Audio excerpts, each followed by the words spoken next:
Hi guys, this is Alex Anist. Last week or a while ago I did a video demonstrating the major pentatonic scale shapes that I use, or one of the groupings of major pentatonic scale shapes that I use. And I said that I would connect those to major scale fingerings. That was actually the goal, was to do a video showing you how I approach playing the major scale across the entire guitar. I think it's really important to understand that the shape that you think of as a major scale works for all the modes. Okay, so if you're playing in G major, which is what I'm going to be playing in, you're also playing in A Dorian and B Phrygian, C Lydian, D Mixolydian, etc.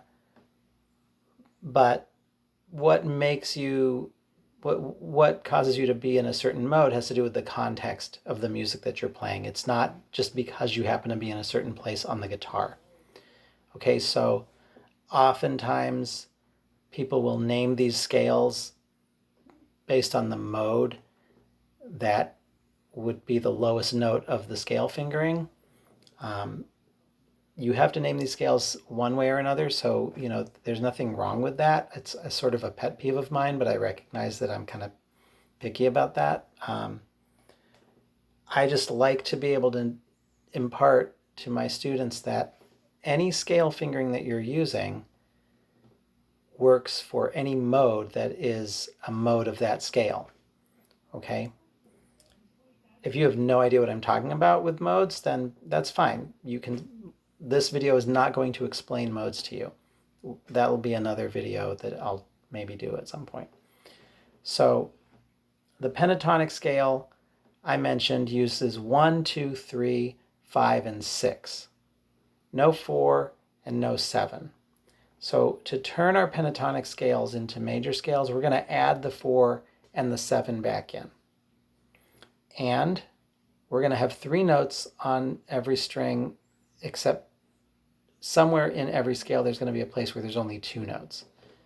There is a way of playing the major scales with 3 notes per string, and I might do that another time, but that's not the grouping of scale fingerings that I'm going to deal with today.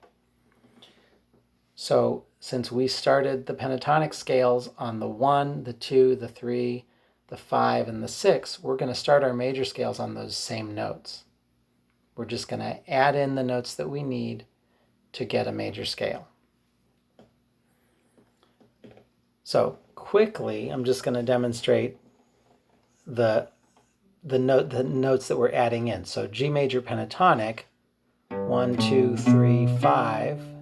There's no 4.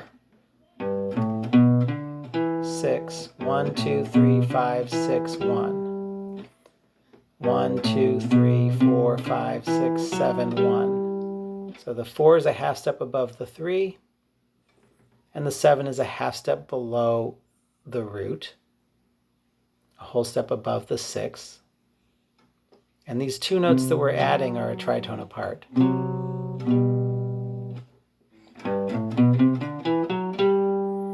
So since we're playing in G, we're just going to be going around in a circle. G, A, B, C, D, E, F sharp, G. Or if we start on A, B, C, D, E, F sharp, G, A. And so on and so forth. That's the nature of scales, okay? And so, it's pretty straightforward. I'm going to play them pretty slowly. And there are variations. So there's 5 scale shapes, but 3 of them I look at as having 2 variations. So there's actually going to be 8 shapes demonstrated. And that's because if you can't fit everything in a 4-fret area, you have to either stretch or shift. So I will demonstrate stretching and shifting. So here we go.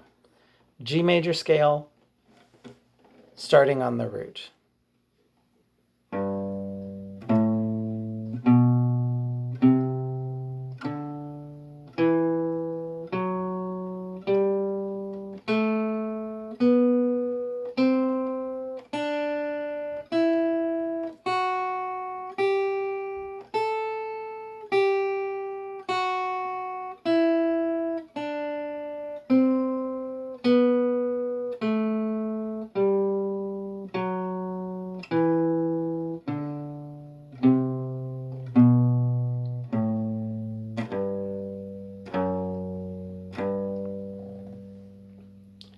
And that seventh is part of the scale shape, but because I like to associate the major scale fingerings with the pentatonic fingerings, I still start on this root. Also, it sounds like a major scale if I start there. So I'm giving it some context. Now I'm going to have a major scale, a G major scale, starting on the 2.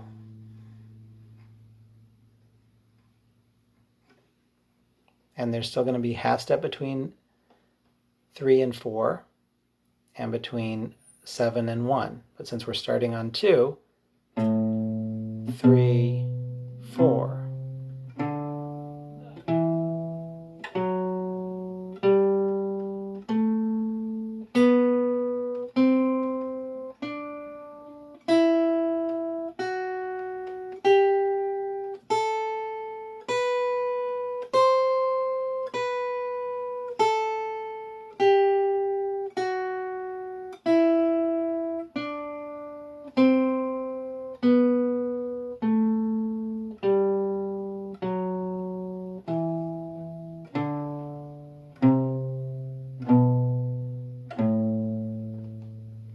That was with a position shift down on the fourth and third strings.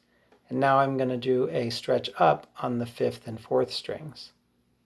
Basically the same shape.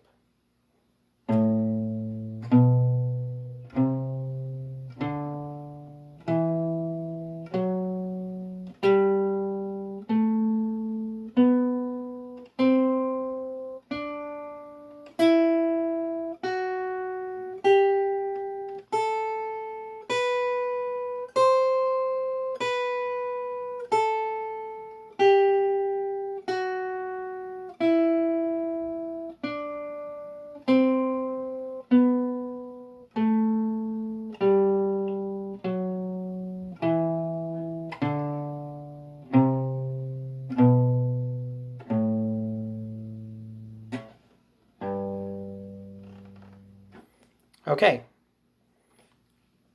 starting on the 3rd. So 1, 2, 3. So we're starting on the 3rd. And again, we're going to have a half step from 3 to 4.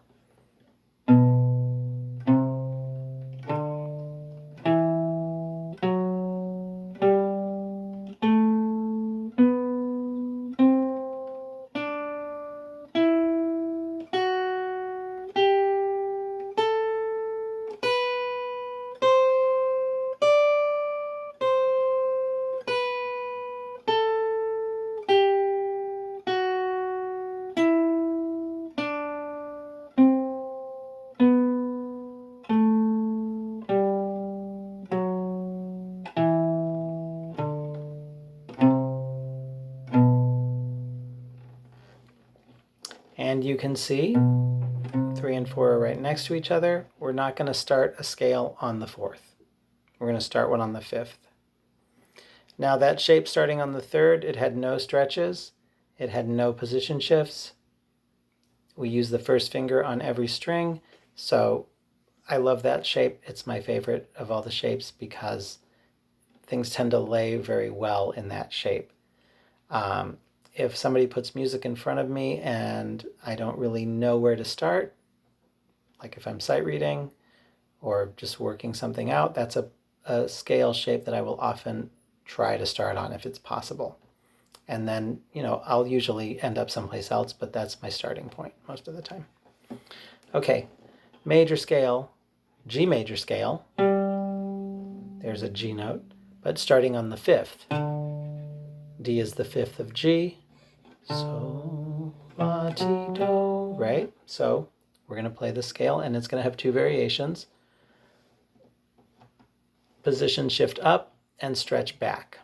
So here we go with the position shift up.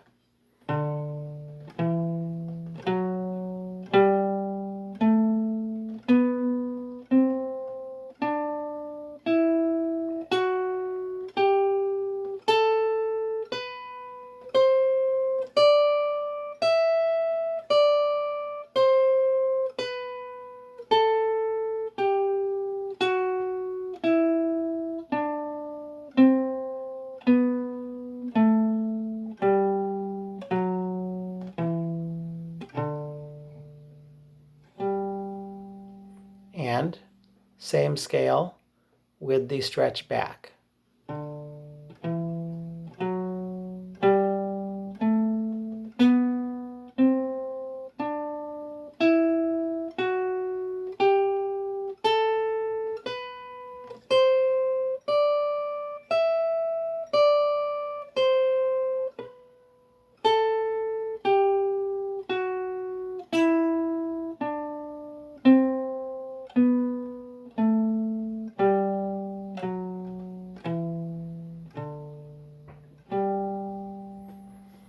Okay, we started on the root, we started on the second, we started on the third, we started on the fifth.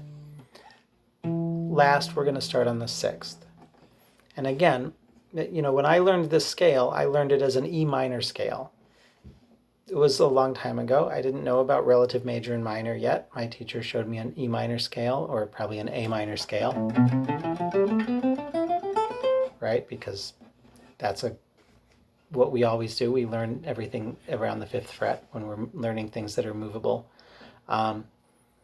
And so I thought of that as an A minor scale, or as a minor scale, for a long time. And then later I realized that all these shapes can be used for whatever mode or major or minor key that you might be in. And I'm not saying it's not okay to think that way. In fact, you need to be able to think that way. But what I'm saying is the thing that needs to be sort of able to shift is the way that you conceive of these shapes. The shapes are never changing, but how you approach them and whether you think of this note as the sixth of a G major scale or the root of an E minor scale is really going to matter when you're actually playing. And this guitar, if I'm in E minor, this guitar I can't really get up here very well, so it might be useful for me to be able to play in E minor down here in this shape that I just demonstrated as a, quote, G major starting on the third.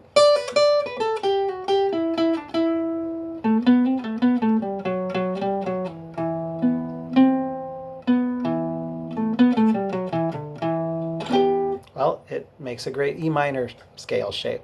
Much better than being up here and having my finger, running out of space on this guitar that has no cutaway. Okay, so end of rant, back to demonstrating the final scale. So this is a G major scale starting on the sixth. And again, we're going to do a position shift down first, and then we'll do a stretch up. Here we go.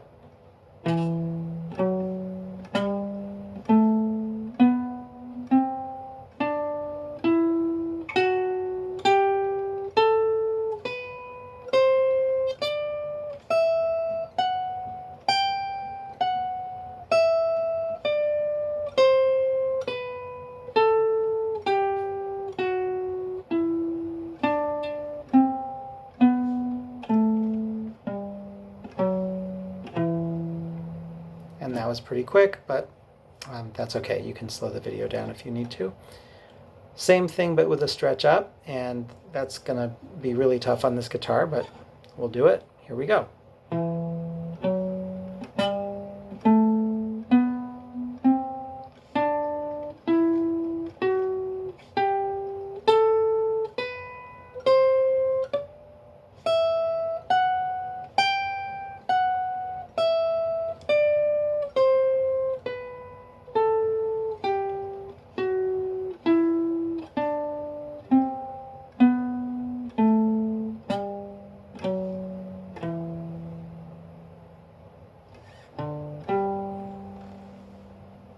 Okay, so starting on the root, starting on the second, two variations, starting on the third, starting on the fifth, two variations, starting on the sixth, two variations. So that means 8 major scale shapes, not 5. And then you have the 3 notes per string scale shapes that people use. So that would be 15. In my mind, there's maybe 15 major scale shapes, and everything else is, those are already kind of variations of each other, and then everything else is a variation of that. So that's a lot, but it's not infinite. Now, the final thing I will say, well, probably not because I like to talk, but one of the final things I'll say on this subject is knowing your major scales across the neck means two things. It means you can play everywhere on the neck in any key. So if I'm in, A Dorian,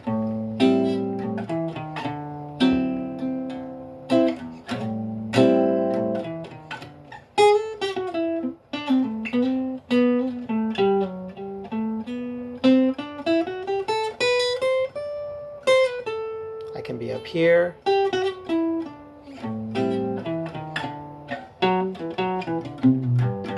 down there,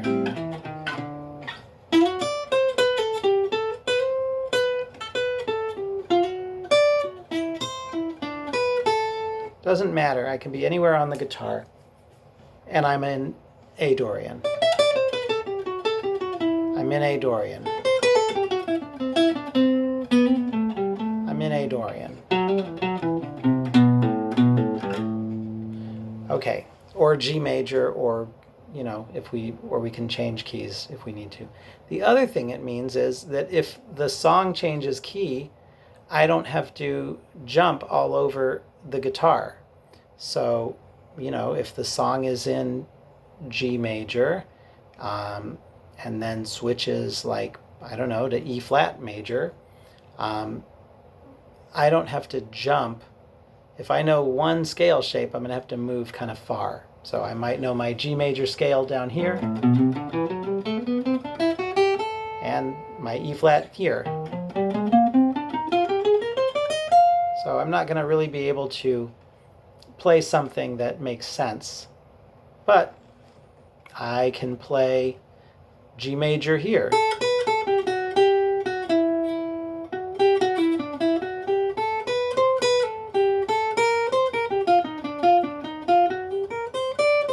Now I'm in E flat.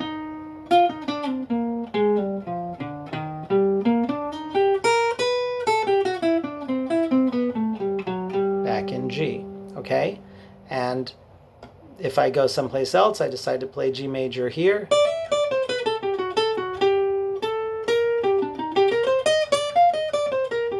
E flat major is right here too. Everything is always under your fingers. So you can play all over the guitar in one key. So if you're jamming in one key or one mode for like 20 minutes, you don't have to be stuck with one or two shapes, which means stuck with one or two, areas of the guitar, a certain range, a certain set of licks that you can stretch out. And it also means that no matter what crazy key changes somebody throws at you, you are going to be able to navigate them as long as you've practiced not just in G. Please don't do this in G and be like, I learned all my scales. No, you learned all your scales in G. Totally useless unless you're in G. So you got to play it, you got to play it everywhere. You got to play it in all keys. Like all keys. G flat, D flat, A flat. Keys that have the word flat after them. If you play guitar, most of us are not comfortable with those keys. So learn them all. Collect all 12. All right. That's it. That's a long video. I'm probably not going to edit it. So stay inside, practice your scales. If you must go practice your scales outside, wear a mask. All right. Have a great day.